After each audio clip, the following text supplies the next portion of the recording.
You could be sitting with people who know your name, people who laugh with you, people who would say you matter. And still, you feel invisible, not ignored exactly, just unseen, like you are present, but not registered. And the strange part is, you cannot explain why. You show up, you listen, you nod, you respond at the right moments. But your words land softly. They do not echo. Someone else says the same thing later, and suddenly it matters. You start talking less, not because you have nothing to say, but because saying it feels pointless. So you become easy to be around, low maintenance, adaptable. Inside, your mind starts narrating quietly. Maybe I'm just not interesting. Maybe I'm background energy. Maybe this is my role. And slowly, invisibility becomes part of your identity. Not lonely enough to complain, not included enough to feel real. This does not just affect friendships. It shapes decisions. You hesitate to take up space at work. You soften your opinions. You edit yourself before speaking. You start living as a version of yourself that fits, not one that arrives. And the hardest part is this. You're doing everything right. So why does it still feel wrong? Here is the quiet truth. You are not invisible because you are forgettable. You are invisible because you learn to make yourself easy to overlook. This pattern is not a flaw. It is an adaptation. At some point, often early, your nervous system learned that being fully seen was risky. Maybe attention came with criticism. Maybe expressing yourself led to dismissal. Maybe being quiet kept things stable. So your brain did something intelligent. It optimized for safety. You learned to be agreeable, emotionally readable, predictable. In other words, you became socially smooth. And smooth things do not catch the eye. But this strategy has a cost. When you're feeling now, let's slow this down. The brain is not designed to express truth. It is designed to reduce threat. Your social brain, especially networks involving the amygdala and anterior cingulate cortex, tracks something constantly. Am I safe in this group? When you speak freely, you introduce uncertainty. Uncertainty means risk. So if your past taught you that standing out leads to discomfort, your brain learns a simple rule. Blend in equals belong. Here is the metaphor. Imagine a dimmer switch, not an on-off light. Your personality is the light. Your nervous system controls the dimmer. Around others, it turns the light down. Not to zero, just enough to avoid notice. This becomes automatic, not conscious, not intentional. A simple mental model helps here. Think of your presence as a signal. Strong signals create clarity.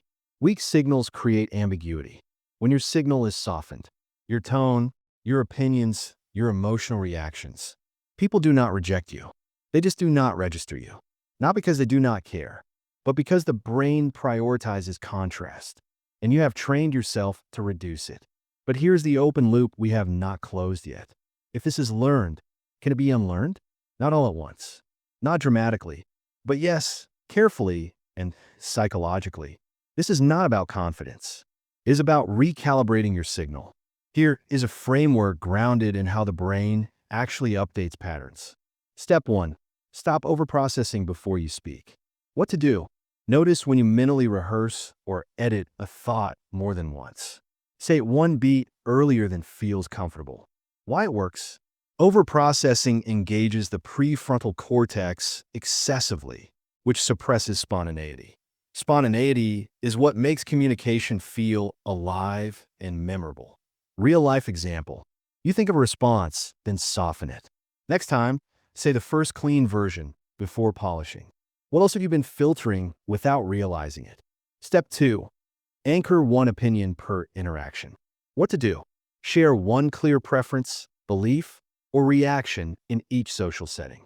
Why it works? The brain encodes identity through consistency. Clear opinions create a stable mental tag others can remember. Real-life example. Instead of "I am fine with anything," say, "I actually prefer quieter places." You are not demanding. You are definable. Step 3. Let micro-discomfort happen. What to do? Do not immediately soften your statement if there is silence. Why it works? Silence triggers the brain's threat response, pushing you to self-correct. Holding the pause teaches your nervous system that nothing bad happens. Real-life example. You share a thought. No one responds right away. You stay still instead of backtracking. Something subtle changes here. Your brain updates its prediction. Step 4. Reduce emotional overattunement. What to do? Stop scanning faces while you speak. Finish the sentence before checking reactions. Why it works? Hyperattunement activates social anxiety circuits, pulling attention outward instead of anchoring presence. Real-life example. You speak while looking away briefly, then return eye contact. Presence increases when monitoring decreases. Step 5. Name yourself lightly. What to do? Occasionally describe yourself out loud in simple terms. Why it works? The brain uses labels to organize social memory. Self-naming helps others place you clearly. Real-life example. I tend to think about things deeply. I'm usually quiet at first. This is not self-promotion. It is orientation. Your presence is not missing. It is compressed. You learn to fold yourself small enough to fit safely. The work is not to become louder.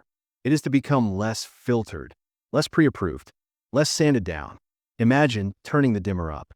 Not suddenly, just 1 degree at a time. The brain changes through exposure, not force. Through proof, not pressure. And proof comes from moments that end safely. Even when you are seen. One day, you will notice something small. Someone will pause when you speak. Someone will remember a thought you shared. Someone will respond to you, not just your role. Not because you demanded attention, but because you stopped disappearing. You were never invisible. You were protecting yourself. And now, you are allowed to arrive.